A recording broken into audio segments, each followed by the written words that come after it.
আমাদের আজকের আলোচ্য বিষয় হচ্ছে মেজর টু হিস্ট্রি। আর মেজর টু হিস্ট্রি থেকে পড়তে হচ্ছে history of world civilization, earliest time to early medieval time. আমাদের কোর্স কোড তোমরা এখানে দেখতে পাচ্ছ, মেজরের কোর্স কোড। আর আজকে আমরা লাস্ট মিনিট সাজেশন সম্পর্কে আলোচনা করব। এখানে তোমরা টপ অর্থাৎ সম্পূর্ণ সিলেবাস থেকে 4 এবং 10 নম্বরের অত্যন্ত গুরুত্বপূর্ণ প্রশ্নাবলীকে পেয়ে যাবে। এখানে থাকা প্রত্যেকটা প্রশ্নই গুরুত্বপূর্ণ, প্রত্যেকটা প্রশ্নকে তোমাদের ভালো করে কিন্তু প্র্যাকটিস করে যেতে হবে। এই পিডিএফ মানে সাজেশনের পিডিএফ তোমরা ডাউনলোড করতে পারবে যদি আমাদের হোয়াটসঅ্যাপ গ্রুপে থেকে থাকো। হোয়াটসঅ্যাপ গ্রুপের লিঙ্ক ডেসক্রিপশন বক্সে আছে। ভিডিওটি ডেসক্রিপশন বক্সে থাকা লিঙ্কে ক্লিক করে আমাদের হোয়াটসঅ্যাপ গ্রুপে যুক্ত হয়ে এই পিডিএফটা ডাউনলোড করতে পারবে। তবে এই পিডিএফটা আসতে একটু দেরি হবে, প্রথমে ভিডিওটা দেখে নাও, কারণ পিডিএফ তোমরা পাবে 10 তারিখ সন্ধ্যাবেলা, ঠিক আছে? তো তার আগে অবশ্যই ভিডিওটিকে সুন্দর করে দেখে রাখবে, প্রশ্নাবলীকে ভালো করে পড়ে রাখবে।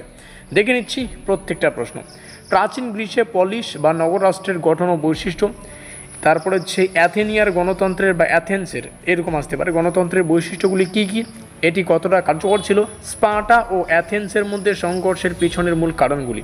এই যে প্রশ্নগুলো আলোচনা করছি, এই এক একটা প্রশ্ন 4 অথবা 10 যে কোনো মার্কের জন্য কিন্তু আসতে পারে। এই প্রশ্নটা 4 মার্কের জন্য আসতে পারে, 10 মার্কের জন্য আসতে পারে, এভাবে এটাও 4 অথবা 10-এর জন্য আসতে পারে। তো জাস্ট প্রশ্নাবলীকে রেডি করো, যেভাবে আসবে সেভাবে লিখে দেবে। গ্রিক নাট্যকলার মূল বৈশিষ্ট্য ও তার সামাজিক প্রভাব। প্রাচীন গ্রীসে অলিম্পিক ক্রীড়ার গুরুত্ব কী ছিল? তারপরে রোমান সাম্রাজ্যের উত্থান ও বিকাশের কারণ আলোচনা করো। প্রজাতান্ত্রিক রোমান শাসন ব্যবস্থার বৈশিষ্ট্য, রোমান আইনের প্রধান বৈশিষ্ট্য, ইউরোপীয় আইনের উপরের প্রভাব, সুমের বা সুমেরীয় সভ্যতার সামাজিক গঠন ও ধর্মবিশ্বাস নিয়ে আলোচনা করো। ব্যাবিলনীয় সভ্যতার সাংস্কৃতিক অবদান, খ্রিস্ট ধর্মের উৎপত্তি ও প্রাথমিক বিস্তার, খ্রিস্ট ধর্ম ইউরোপীয় সমাজ ও সংস্কৃতিতে কীভাবে প্রভাব করেছিল। তারপরে হচ্ছে বারবারিক আক্রমণের ফলে পশ্চিম রোমান সাম্রাজ্যের পতনের কারণ ব্যাখ্যা করো।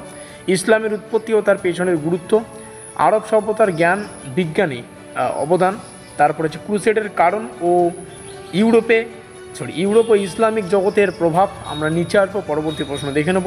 ইউরোপীয় সামন্ততন্ত্রের উৎপত্তি ও গঠন, সামন্ততান্ত্রিক সমাজে লর্ড ও ভ্যাসালের সম্পর্ক, ইউরোপীয় সামন্ততন্ত্রের কৃষকদের অবস্থা ও ভূমিকা। তারপরে এই কয়েকটা প্রশ্নই রয়েছে, তো প্রত্যেকটা প্রশ্ন একটু ভালো করে দেখে রাখবে। আর যেহেতু বললাম পিডিএফটা আসতে একটু দেরি হচ্ছে, কারণ একটু সমস্যা হচ্ছে, তো যার কারণে প্রত্যেকটা প্রশ্ন ডিটেলসে আলোচনা করলাম। প্রত্যেকটা প্রশ্ন পড়ে রাখো। আর 10 তারিখ তোমরা কিন্তু যে কোনো একটা সময়, সেটা মর্নিং হতে পারে কিংবা ইভিনিং হতে পারে, এই পিডিএফটা পাবে 10 তারিখ।